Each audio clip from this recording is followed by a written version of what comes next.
विधानसभा चुनाव को लेकर अलग अलग सर्वे सामने आ रहे हैं, लेकिन जो ताजा सर्वे आया है ये सबको हैरान कर रहा है। तेलंगाना विधानसभा चुनाव को लेकर ये सर्वे किया है लोकपोल ने। लोकपोल के सर्वे के मुताबिक तेलंगाना में कांग्रेस बम्पर 69 से 72 सीटें जीत सकती हैं। तेलंगाना को लेकर अब तक हुए सर्वे में ये सबसे ज्यादा सीटों का आंकड़ा है। इसके अलावा सत्ताधारी बीआरएस को 36 से 39 सीटें मिलने का अनुमान है। एआईएमआईएम को 5 से 6 सीटें मिल सकती हैं, जबकि बीजेपी को 2 से 3 और अन्य के खाते में 0 से 1 सीट जा सकती है। तेलंगाना में कुल 119 विधानसभा सीटें हैं और बहुमत के लिए 60 सीटों की जरूरत होती है।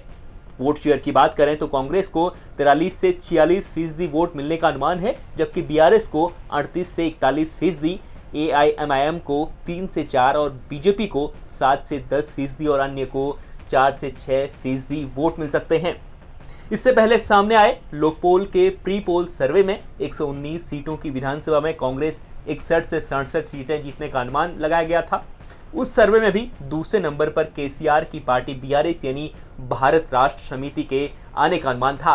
प्री पोल सर्वे में बीआरएस को 45 से 51 सीटें मिलने की बात की गई थी। इसके अलावा एआईएमआईएम को 6 से 8 और बीजेपी को 2 से 3 सीटें और अन्य के खाते में 0 से 1 सीट जाने का अनुमान लगाया गया था। लोकपोल के अलावा एबीपी न्यूज सी वोटर ने भी पिछले दिनों तेलंगाना को लेकर सर्वे किया था। एबीपी के सर्वे में भी कांग्रेस को सबसे ज्यादा सीटें मिल रही थी। एबीपी न्यूज सी वोटर के ओपिनियन पोल के मुताबिक कांग्रेस को 48 से 60 सीटें मिल रही थी, वहीं बीआरएस को 43 से 55 सीटें मिलने का अनुमान लगाया गया था। इस सर्वे में बीजेपी को 5 से 11 और अन्य के खाते में भी 5 से 11 सीटें दिखाई गई थीं।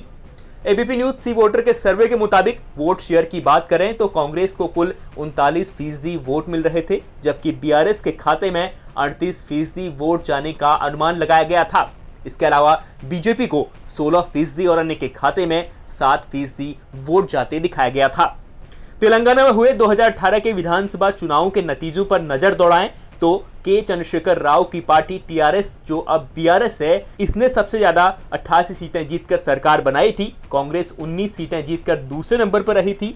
ओवैसी की पार्टी एआईएमआईएम ने 7 सीटें जीती थी। बीजेपी ने 1 और तेलुगु देशम पार्टी ने 2 सीटें जीती थी। तेलंगाना को लेकर ज्यादातर सर्वे कांग्रेस को जिताते हुए दिखा रहे हैं। इस बार की सियासी रणनीति देखी जाए तो कांग्रेस लगातार अपने प्रतिद्वंदी बीआरएस पर हमले कर रही है ताकि सियासी रणभूमि में जीत का परचम लहराया जा सके। बीआरएस भी फिर से सत्ता हासिल करने के लिए जोर लगा रही है।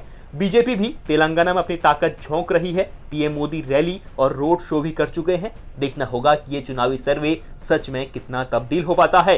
तेलंगाना में 30 नवंबर को एक चरण में मतदान होगा और नतीजे सभी राज्यों के साथ 3 दिसंबर को आएंगे। न्यूज़ तक ब्यूरो।